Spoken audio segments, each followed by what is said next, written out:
Hey, Fred. I know these numbers don't mean a lot to you, but I know you've told me that you'll slice it, right? And I have to at least kind of know what's going on with that. So, just like if I were looking at your swing, this is kind of what I would look at when I look at people. I like to, if I'm going to start here looking at your live right here, kind of have this line drawn down your off your left ear. I got you kind of in this little barrel here with these lines, and then just some markers here so I know your head to see how much you're moving around.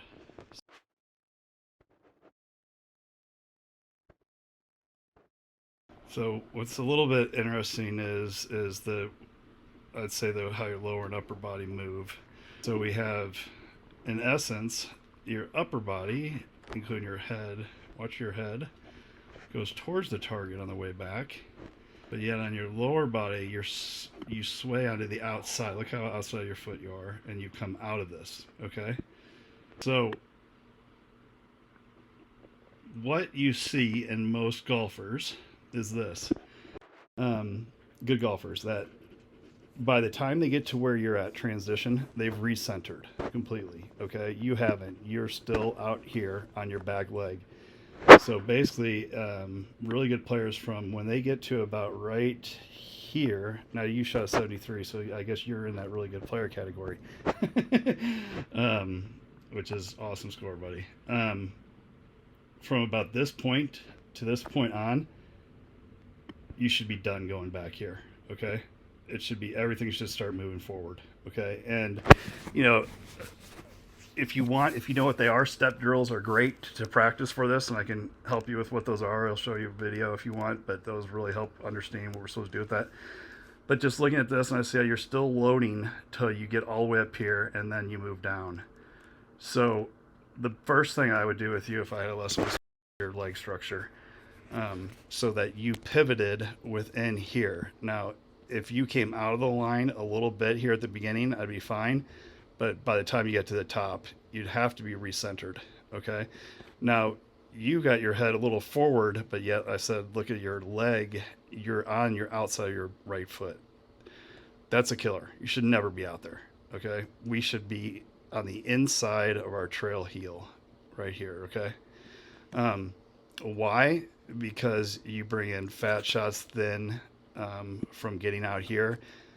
Um, you're in, I would say, a more vulnerable position when you do that. So one of the first things I always work on people with is this pivoting within here, um, the circle. So like I said, the pros you'll see they'll pivot. They will get to the top of the golf swing. They've completely recentered, meaning they're back where they started. They may come out maybe an inch this way, but then they recenter. Okay, so and then it's interesting. You have that lean with your upper body here, and it shows me how it would be hard for you to square this club face up and hit. I can see you hitting the balls. If you go here, you're going forward. Your head is forward of the line. Your body's moving forward, and you're look at the club come in. I think a lot of times it's going to be like, how am I going to catch up to this thing in time? Okay, so typically what would happen is you'd get here and you'd actually start moving back this way on your own. Okay, um, I mean it would happen just automatically pretty much, but not you're going forward there. And I think a simple fix if you do struggle with rights, which I would think you would at times, the ball going right, um, is getting your fixing the position of here of not going forward, being a little bit more staying more centered here. Okay, so what would Tony say about this? He would talk a lot about your pivoting here. He liked to see people pivoting on their front leg. Well, you're pivoting on your back leg now. I there's certain things that I differ a bit with Tony on.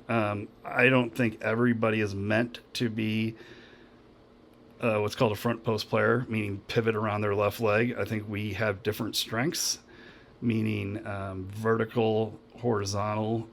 This is the way we're getting our forces, ground reaction forces.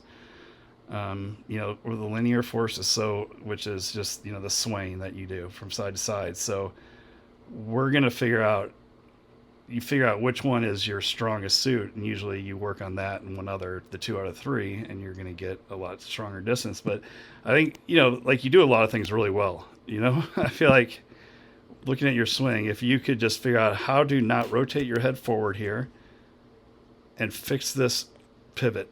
And I'm going to send you a little drill called just a rotational drill to do with this. But so you stay inside here. Okay.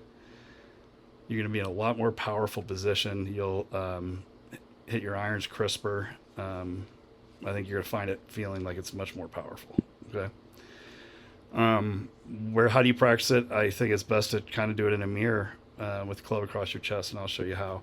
Okay, so looking at these numbers real quick. Basically, we have numbers now, what the pros do and stuff, and what averages are. So you sway off the ball a bit with your pelvis here. But what should have happened now is this should be going towards 0 really quick. And it's not. It keeps going up, up, up, up to the top. So we should have been moving all the way. So this this tells me a number for what I told you I already saw earlier that I can put with it, okay?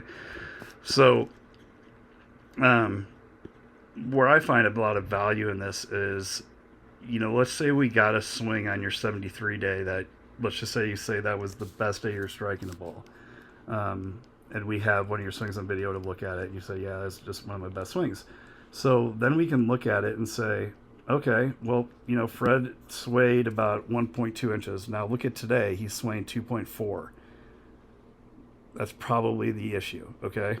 But, and here's the other big thing about this. So this is 3D, taken, as you know, from here. Now I'm looking at you from behind. There's 6 different views I have.